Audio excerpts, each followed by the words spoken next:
بسم اللہ الرحمن الرحیم۔ محترم ناظرین، السلام علیکم ورحمۃ اللہ وبرکاتہ۔ ای ایم آئی پر کوئی چیز خریدنے کے تعلق سے لوگ بہت زیادہ سوالات کرتے ہیں کہ ای ایم آئی پر کوئی چیز خریدنا جائز ہے یا ناجائز ہے۔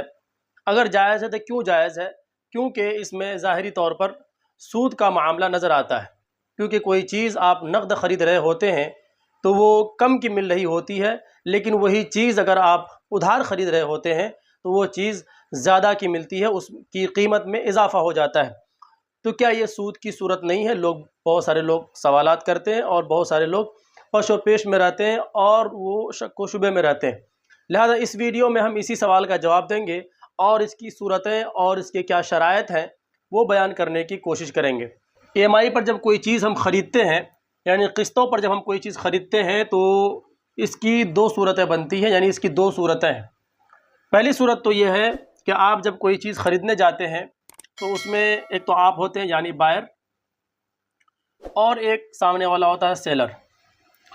اگر کوئی معاملہ صرف آپ اور سیلر کے بیچ میں ہو رہا ہے، یعنی سیلر کوئی بھی ہو سکتا ہے، مثال کے طور پر یہ موبائل بیچتا ہے، یعنی آپ موبائل خریدنے گئے، اگر معاملہ صرف آپ کے بیچ اور اس سیلر کے بیچ میں ہو رہا ہے، مثال کے طور پر یہ سیلر آپ سے کہہ رہا ہے کہ بھائی ایک موبائل یہ 10,000 کا ہے، یہ نقد لوگے تو 10,000 میں ملے گا، لیکن یہی موبائل اگر آپ ادھار لیں گے تو یہ 12,000 کا ملے گا۔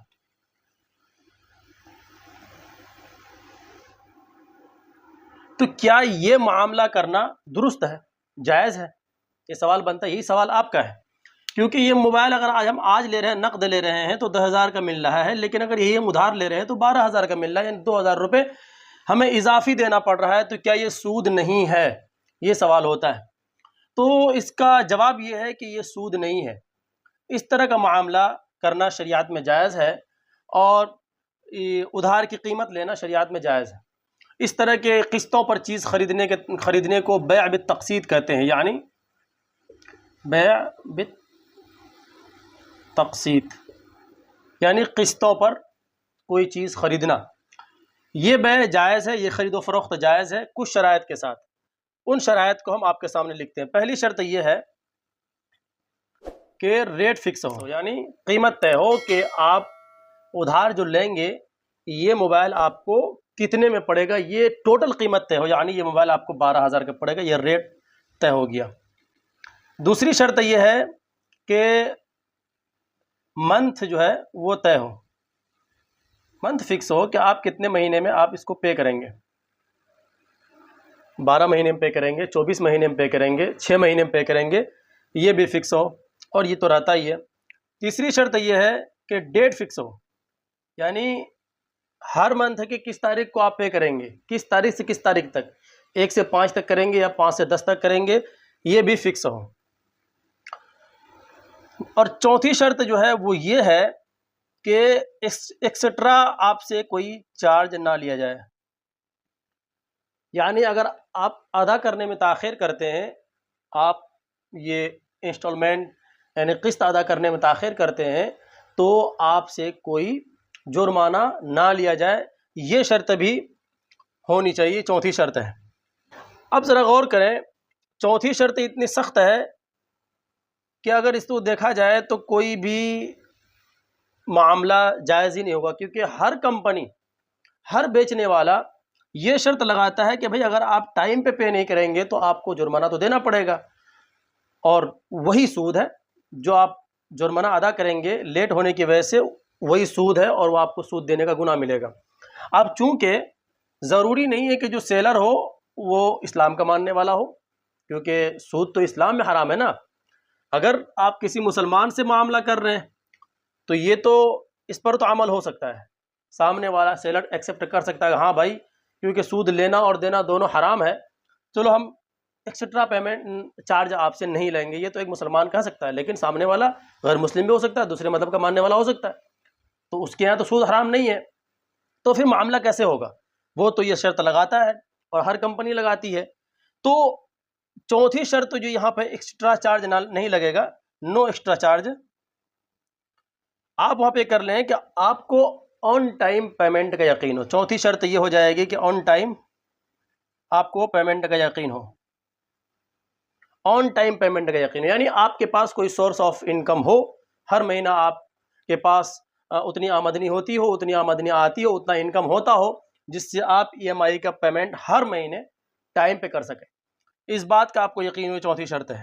اگر آپ کے پاس کوئی سورس انکم نہیں ہے، آپ پشوپیش میں کہ پتہ نہیں ہم پے کر پائیں گے نہیں کر پائیں گے، اور آپ کو یہاں پہ یقین بھی ہے کہ کسی مہینہ ہو سکتا ہے ہم پے نہ کر پائیں، آپ کو اس بات کا اندازہ ہے، اور آپ کو اور یہ بھی اندازہ ہے کہ نہیں پے کر پائیں گے تو ایکسٹرا چارج لگے گا، سود دینا پڑے گا، تو پھر آپ کے لیے معاملہ کرنا جائز نہیں ہوگا، کیونکہ سود دینا اور لینا دونوں حرام ہے، آپ جانتے ہیں.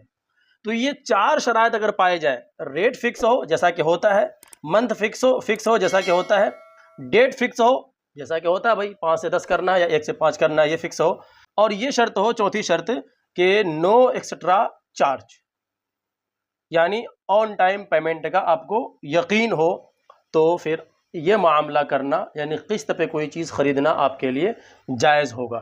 یہ تو ایک صورت ہو گئی، یعنی آپ ڈائریکٹ کسی سیلر سے یہ معاملہ کر رہے ہیں.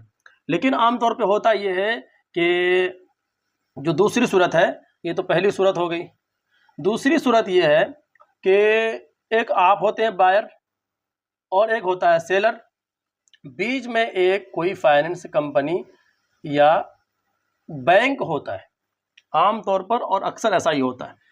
اور اس میں ہوتا یہ ہے کہ اس موبائل کمپنی کو یعنی اس سیلر کو بینک پے کرتا ہے اس چیز کی قیمت جو آپ خریدتے ہیں. مثال کے طور پر آپ 10,000 کا موبائل ہے وہ آپ خرید رہے ہیں اس سے، تو یہ بینک سیلر کو 10,000 روپے اس موبائل کا پے کرتا ہے، اور پھر وہ بینک آپ سے ای ایم آئی پر 12,000 روپے وصول کرتا ہے، جو کہ طے ہوا ہے، جو کہ طے ہو جاتا ہے. تو کیا یہاں سود نہیں ہو رہا ہے؟ کیونکہ ہم نے تو ادھار پر معاملہ اس سے کیا نہیں ہے، اب معاملہ ہمارا بینک سے ہو رہا ہے، ظاہری طور پہ تو ایسے ہی لگ رہا ہے نا. اب چونکہ بینک نے ہم کو گویا کہ قرض دیا، ہاتھ میں نہیں دیا، ہماری طرف سے بینک نے اس کو 10,000 روپے پے کیا، اور بینک ہم سے پھر اسی 10,000 کے بدلے 12,000 وصول کر رہا ہے، تو کیا یہ شکل جائز ہے؟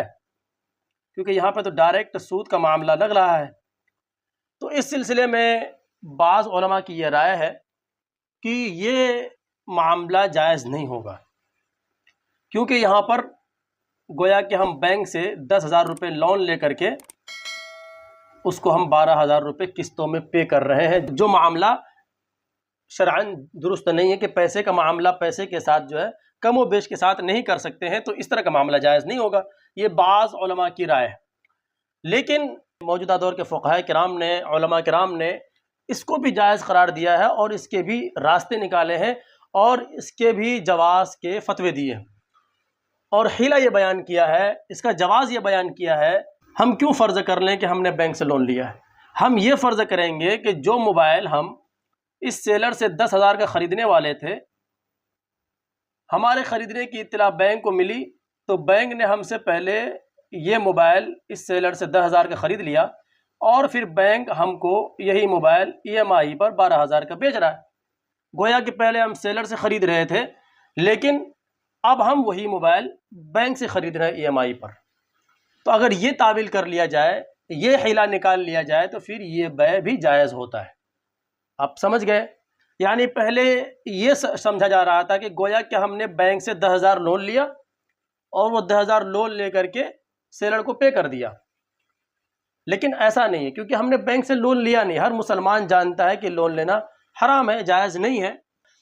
نہ ہم نے بینک سے لون لیا ہے اور نہ رقم ہمارے ہاتھ میں آیا ہے، تو ہم یہ نہیں سمجھیں گے کہ ہم نے بینک سے لون لیا ہے، بلکہ ہم یہ سمجھیں گے کہ جو موبائل ہم 10,000 میں اس سیلر سے خرید رہے تھے، وہ موبائل اس بینک نے یا اس فائننس کمپنی نے 10,000 کا خرید لیا، اور یہ خرید کے پھر یہ بینک ہم سے بیچ رہا ہے 12,000 کا ای ایم آئی پہ.